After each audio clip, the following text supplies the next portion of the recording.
organizadores que han pensado. Y su servidor para darles esta conferencia de hoy, en especial al abogado Amado y al doctor Marcos Ortijano, que pone un nombre para esto. Es la segunda vez que dicto una conferencia en Machala, es la primera vez que dicto este auditorio. Seguramente cuando vine hace muchos años atrás no existía, pero lo importante es volver, lo importante es regresar y sobre todo que a ustedes les guste lo que vamos a explicar. Y vamos a hablar hoy, dentro de este seminario de Derecho Penal y Derecho Constitucional, enfocado en las técnicas de litigación, respecto al debido proceso. Debido proceso que no solamente, por dicho, es una suerte retórica dentro de un proceso, viendo si es penal, no penal o constitucional, sino que es una verdadera institución jurídico-procesal, no solamente de naturaleza constitucional, sino de naturaleza supraconstitucional, la cual es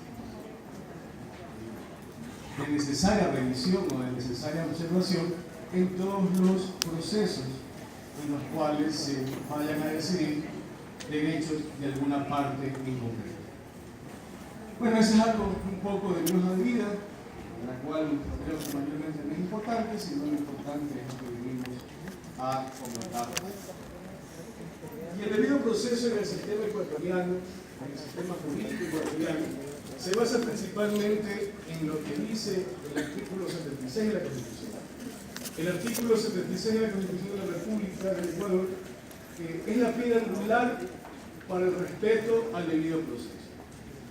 Ustedes, de la lectura de ese artículo, tienen 100 terminales, y el terminal séptimo tiene varios literales, de la al M. Gracias. Perdón. Ustedes encontrarán reglas las cuales deben ser respetadas por los jueces, por los fiscales, por los abogados, por los peritos, por los testigos, por todo aquel que participa en el debido proceso, por todo aquel que participa en el proceso. Siguiente proceso. Vamos a la cuarta, quinta larga. Siga, por favor. Y nos vamos a detener aquí un momento. Vamos a analizar lo que dice la Corte Constitucional en dos sentencias muy importantes. La sentencia 001-10-SGP-CC, en la cual se determina de una forma concreta qué es el debido proceso o en qué consiste el debido proceso. Y en líneas generales, la Corte Constitucional ha dicho en esta resolución que el debido proceso conlleva un mínimo de presupuestos procesales, los cuales deben ser respetados por las partes para garantizar derechos. Pero ¿qué quiere decir la Corte Constitucional con esto? La Corte no dice más que explicar a todos los que intervienen en un proceso que las reglas o el desarrollo consecutivo de actos procesales deben respetar y deben observar muy de cerca los derechos de las partes o de los sujetos procesales. Tenemos otra resolución de la Corte. Siguiente, por favor. La anterior. Manténgase acá. La última, la larga.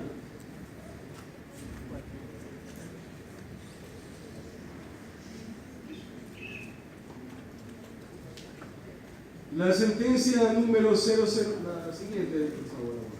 La sentencia número 27-09-SEP-CC, en la que establece cuál es el eje principal de la validez procesal. Y la Corte Constitucional ha indicado en esta resolución y en otra que el eje transversal de un debido proceso es que las partes procesales respeten los derechos y las garantías de esas mismas partes y de sus contendientes en el tema jurídico. Y parecería que esto es fácil, parecería que aquello es simplemente retórico, daría la impresión de que es algo que no se necesita remarcar, es algo en lo cual basta con simplemente enunciar. Pero en la práctica procesal, esto está muy alejado de la verdad. En la práctica procesal es necesario remarcar en cada actuación procesal el respeto y el reconocimiento a ese debido proceso. Pero volvamos un poco más atrás para luego continuar con la intervención. Ustedes habrán escuchado en las aulas universitarias, los que son estudiantes actualmente, y también los que fueron estudiantes y ahora ya son abogados, diferentes concepciones del debido proceso, dependiendo la prisma constitucional y dependiendo el eje transversal del sistema procesal que se estudie en determinado momento. Pero la síntesis siempre va a ser la misma. Se haya estudiado el debido proceso hace 20 años o se haya estudiado el debido proceso hace 2 días. ¿Por qué?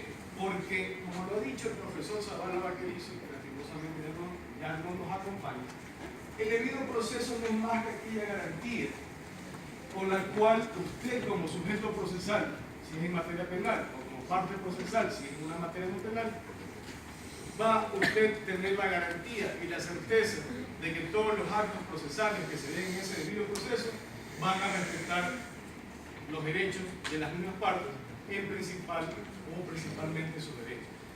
Y ahora es más fácil, porque tenemos determinados los 3 tipos de procesos judiciales que existen en el Ecuador.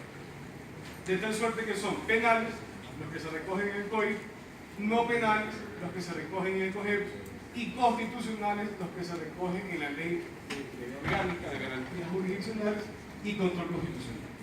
Y vamos a ver en estos 3 modelos procesales cómo, cuándo y en qué circunstancias debe aplicarse el debido proceso.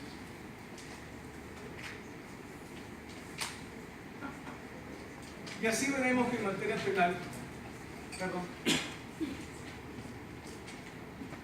el debido proceso inicia no con el inicio del proceso.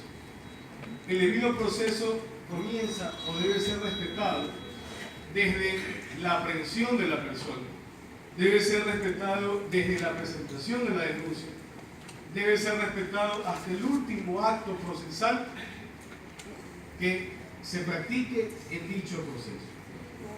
Y quizás pudiera parecer un tema confuso, o quizás pudiera parecer un juego de palabras, pero no lo es así, queridos y queridas estudiantes y abogados de Machala. Les ruego por favor que quienes no estén interesados en la conferencia puedan retirarse, porque somos pocos y distrae el resto. Aparte que el calor me está matando para esto cerrar. Entonces, volviendo al punto de la conversación. En un proceso penal existen principios que se recogen en el artículo 5 del Código. Principios como, por ejemplo, la objetividad que debe guardar la Fiscalía dentro de su investigación. Y vamos a tratar de establecer casos prácticos o situaciones prácticas en relación al debido proceso para que ustedes las puedan identificar e identificándolas en experiencias que de pronto han tenido en la profesión como abogados litigantes, como fiscales, como jueces o como estudiantes en la revisión de casos o en la observación de audiencias, ustedes puedan entender por qué se debió o por qué se violó, mejor dicho, en determinada situación el debido proceso. Por ejemplo, teníamos ahora de mañana una audiencia de tránsito en la cual, una audiencia de juicio directo de tránsito, en la cual ustedes entenderán y conocerán que se concentran todas las etapas procesales en una sola etapa procesal, que es la que se determina a lo largo del artículo 640 del Código. Y en aquella se precisa, ya a criterio del juez, cómo debe desarrollarse esa audiencia. Existen criterios divididos, aún no hay una resolución de la Corte que determine concretamente cómo se lo debe manejar, pero hay 2 formas de llevar un procedimiento directo. La primera, que creemos es la correcta, que al concentrarse todas las etapas del proceso en una sola, la audiencia de juicio directo debe tener 2 fases. La primera fase de validez procesal o de saneamiento procesal, en la cual se va a determinar si existen vicios de procedibilidad, procedimiento, competencia o prejudicialidad, como ocurre en la audiencia preparatoria de juicio.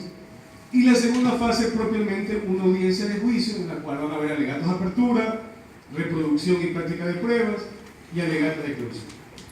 En ese contexto, bueno, y la otra forma es que los jueces directamente pasan a la etapa de juicio, la cual consideramos que, si bien no está prohibida en la ley, no es la correcta, porque deja a las partes o a los sujetos procesales sin la posibilidad de cuestionar la validez de ese proceso. Pero en el primer escenario, en el que esta cátedra considera que es correcto, se va a discutir sobre esa validez procesal. Y en el caso que les traía a colación, en el caso práctico, dentro de esa mini o micro instrucción fiscal que hace la Fiscalía, se convoca a dar versión a la persona que supuesta o presuntamente es la responsable de la conducta que se está investigando en el proceso y que se va a juzgar en la audiencia de juicio directo. Y la Fiscalía, en esa versión, al ser un tema de tránsito, le realiza preguntas incriminatorias o autoincriminatorias. Le pregunta, por ejemplo, señora N, en virtud de que usted impactó al otro vehículo, ¿estaría de acuerdo con llegar a o estaría dispuesto usted a llegar a algún acuerdo reparatorio? Entonces, ese elemento de la Fiscalía, dentro de un proceso que se supone que está en investigación y que el procesado, la persona procesada, goza de la garantía de presunción de inocencia, ya la Fiscalía está anticipando un criterio y considerando que esa persona procesada es la que impactó el vehículo, se vuelve autoincriminatorio. Y esa versión y ese componente autoincriminatorio le resta validez procesal a ese proceso, porque incurre en un vicio de procedimiento, que es no respetar casualmente el debido proceso, y ese elemento probatorio anunciado y luego practicado y reproducido en la audiencia, o intentado reproducir en la audiencia, debe ser excluido. Primero, si se lo entiende como un elemento probatorio, debe ser excluido, y segundo, si es que afecta al proceso, debe declararse la nulidad de este por afectar su validez. Otro ejemplo, quizá más claro. Si usted, dentro de una instrucción fiscal de duración de 30 o 90 días, solicita la práctica de determinado elemento de convicción que luego le va a servir a usted para probar algo, o le va a servir a usted como un elemento probatorio, la Fiscalía no se lo despacha, la Fiscalía no se lo atiende, o la Fiscalía no atiende cualquier petición que usted pueda hacer en el ejercicio de su derecho a la defensa, eso es una violación al debido proceso. Porque no le permite a usted, como sujeto procesal que va a contradecir la teoría del caso de la Fiscalía, poder formar una teoría del caso en pruebas, evidentemente, que vaya a desvirtuar aquello. Algunos me van a decir, pero si yo tengo el estado de inocencia, o yo tengo la presunción de estado de inocencia, y es la Fiscalía la que tiene que demostrar. Pero, damas y caballeros, lastimosamente el sistema procesal ecuatoriano no es perfecto. Lastimosamente el sistema procesal ecuatoriano, penal o constitucional, adolece de fallas, más allá de las fallas comunes que todos sabemos y que no tengo por qué venirlas a repetir acá. Los juzgadores o administradores de justicia y los fiscales son humanos y cometen errores. Y en el Ecuador cometen errores muy a menudo. Entonces, nosotros no podemos partir de la postura que es la Fiscalía quien debe demostrar la culpabilidad y nosotros simplemente aguardar que la Fiscalía se equivoque o que la Fiscalía formule mal su prueba para nosotros recién allí atacar. Eso es falso y eso es una mala práctica profesional. Si bien nosotros tenemos la garantía, o nuestros defendidos tienen la garantía de la presunción de inocencia en materia penal, nosotros tenemos que atacar al problema. Nosotros debemos recabar la mayor cantidad de elementos de convicción o aportar con la mayor cantidad de elementos de convicción que van a servir luego de descargo para indicar al tribunal no que nuestro cliente es inocente, sino que la teoría de la Fiscalía es errada. Porque ese otro error que cometen los abogados, y a propósito de las técnicas de litigación oral, que se presentan los abogados de la defensa y dicen: nosotros vamos a demostrarle, señor juez o señores jueces del tribunal, que mi defendido es inocente. Ese es un graso error que se comete en el ejercicio profesional, porque los abogados litigantes en defensa, sean defensores técnicos particulares o defensores técnicos públicos, no tienen que demostrar que el procesado es inocente. Lo que tienen que hacer es destruir la teoría del caso de la fiscalía para que, más allá de toda duda razonable, pueda el tribunal ratificar ese estado de inocencia. Y casualmente llevar al tribunal a ese estado de duda razonable, en la cual sin la certeza no pueden sentenciar o no pueden declarar la responsabilidad de una o de varias personas, es el camino que ustedes como abogados litigantes en defensa deben llevar con la petición o las peticiones de recabar elementos de convicción. Y si la Fiscalía no les concede esos elementos de convicción, o la Fiscalía no despacha esas peticiones de formulación de elementos de descargo, es una violación del debido proceso y el juzgador está en la obligación de declararla como tal en la audiencia de etapa intermedia o la audiencia preparatoria de juicio. Y en el caso de procedimiento directo, en la primera fase de la audiencia de juicio directo. Perdón.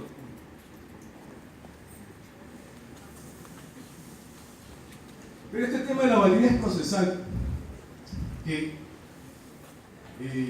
encapsula al debido proceso, se vuelve más fácil con el sistema oral.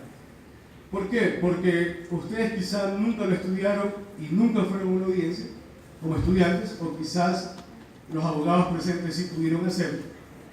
Pero en el Código de Procedimiento Civil habían procesos que se fundamentaban o se sostenían en escrito. Procesos en los cuales usted presentaba una demanda, dependiendo de la naturaleza del juicio, contestaba la contraparte de la demanda por escrito o la contestaba en una audiencia, luego se aperturaba un término probatorio, se presentaban todas las peticiones de prueba, en algunos casos probatorios como en confesiones judiciales o en testimonios se rendía la prueba no en una audiencia, sino casi siempre en el despacho del secretario o en el despacho de un amanuense o ayudante judicial, como se lo conoce ahora. El juez convocaba una audiencia poco ritual, una audiencia poco metódica, y el juez luego dictaba su sentencia por escrito. Con el sistema oral, sea la audiencia o sea el tipo de procedimiento, sumario, monitorio, ordinario, ejecutivo, siempre se va a tratar de la validez procesal. Siempre el juez, al iniciar la audiencia, sea una audiencia única o una audiencia preparatoria o preliminar, siempre va a cuestionar, o siempre le va a preguntar a las partes procesales si existe alguna inconformidad con la validez procesal. Una vez que el juez ha podido rescatar la validez procesal con esa pequeña fase de saneamiento, ese proceso ya sigue la suerte de un debido proceso, porque es el momento procesal oral para que las partes puedan justificar, puedan alegar o puedan contradecir que no se ha cumplido el debido proceso. Pero aquella declaratoria de validez procesal no es una garantía per secular seculorum de que el proceso se va a llevar con el debido proceso. Simplemente se ha corroborado que hasta ese punto procesal se ha respetado el debido proceso. Luego pueden haber errores procedimentales quizás de buena fe, errores procedimentales quizás por desconocimiento, o errores procedimentales que nacen de la deslealtad procesal. Pero que el juez, como conductor de esa audiencia y de ese juicio, es el encargado de respetar y hacer respetar el debido proceso.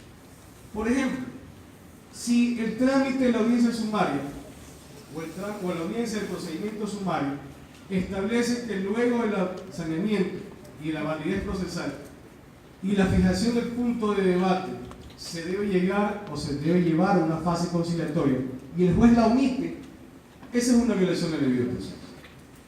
Si el COGEP establece que la parte demandada debe formular excepciones orales en la audiencia y el juez no le concede esa oportunidad, esa es una violación del debido proceso.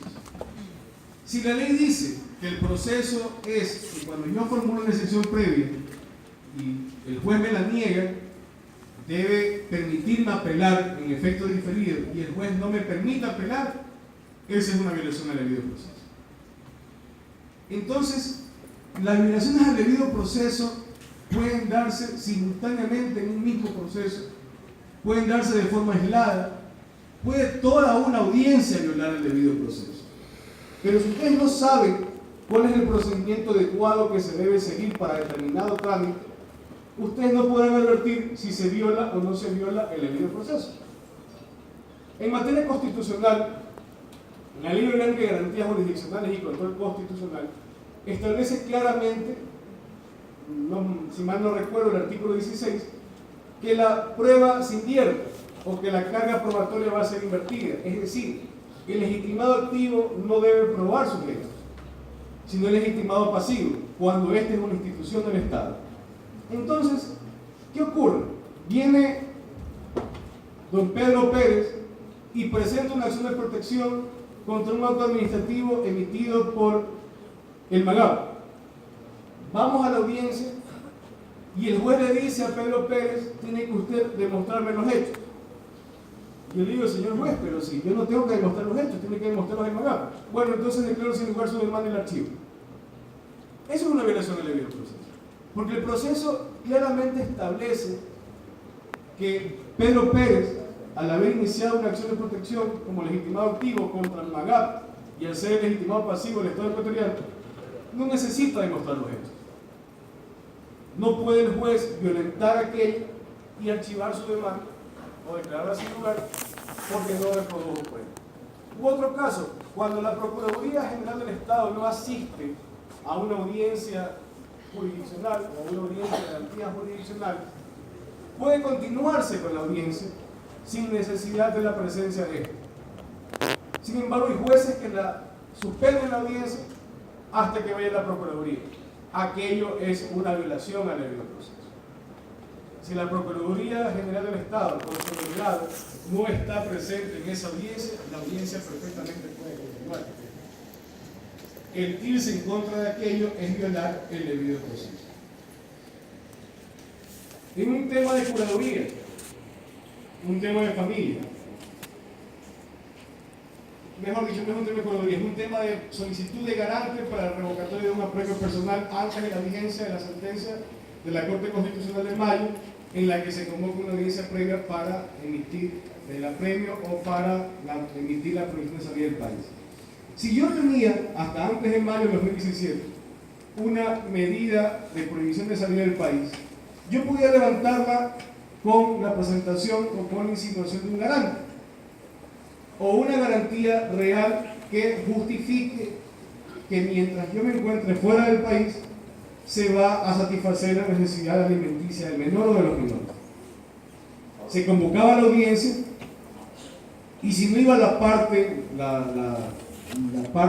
representante del alimentado, en la mayoría de los casos la madre, algunos jueces no hacían esta instalación de este acto administrativo procesal, porque justificaban que si no estaba la madre del menor, que a la larga es quien representa al menor, no se iba a poder determinar si el derecho del menor iba a ser vulnerado o no.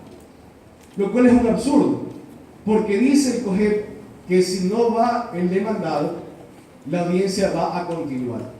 Y en este caso, si bien no es demandada propiamente ella, pero es la parte que recibe la propuesta jurídica, y mientras la jueza pueda verificar que la garantía que propone el alimentante es suficiente y que se van a reconocer los derechos del alimentado, perfectamente puede continuar con el acto procesal.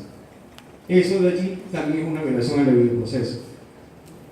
En un trámite de alimentos, en un juicio de alimentos posterior a mayo de 2017, si yo solicito el apremio personal porque el alimentante tiene una o más pensiones alimenticias vencidas y el juez me lo concede sin convocar a la audiencia respectiva para determinar la situación socioeconómica del alimentante y ver si es procedente o no conceder el apremio, aquello es una violación al debido proceso.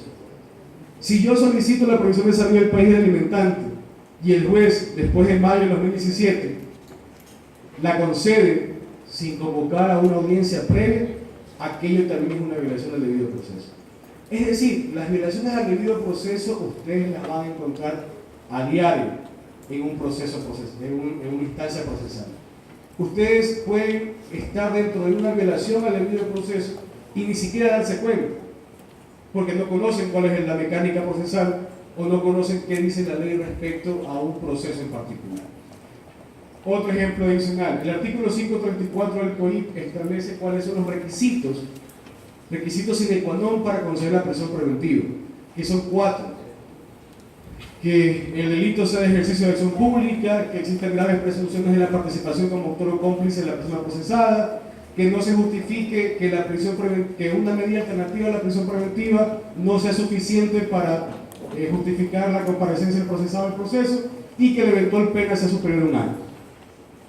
Si no se cumplen esos 4 requisitos, el juez no puede dictar prisión preventiva.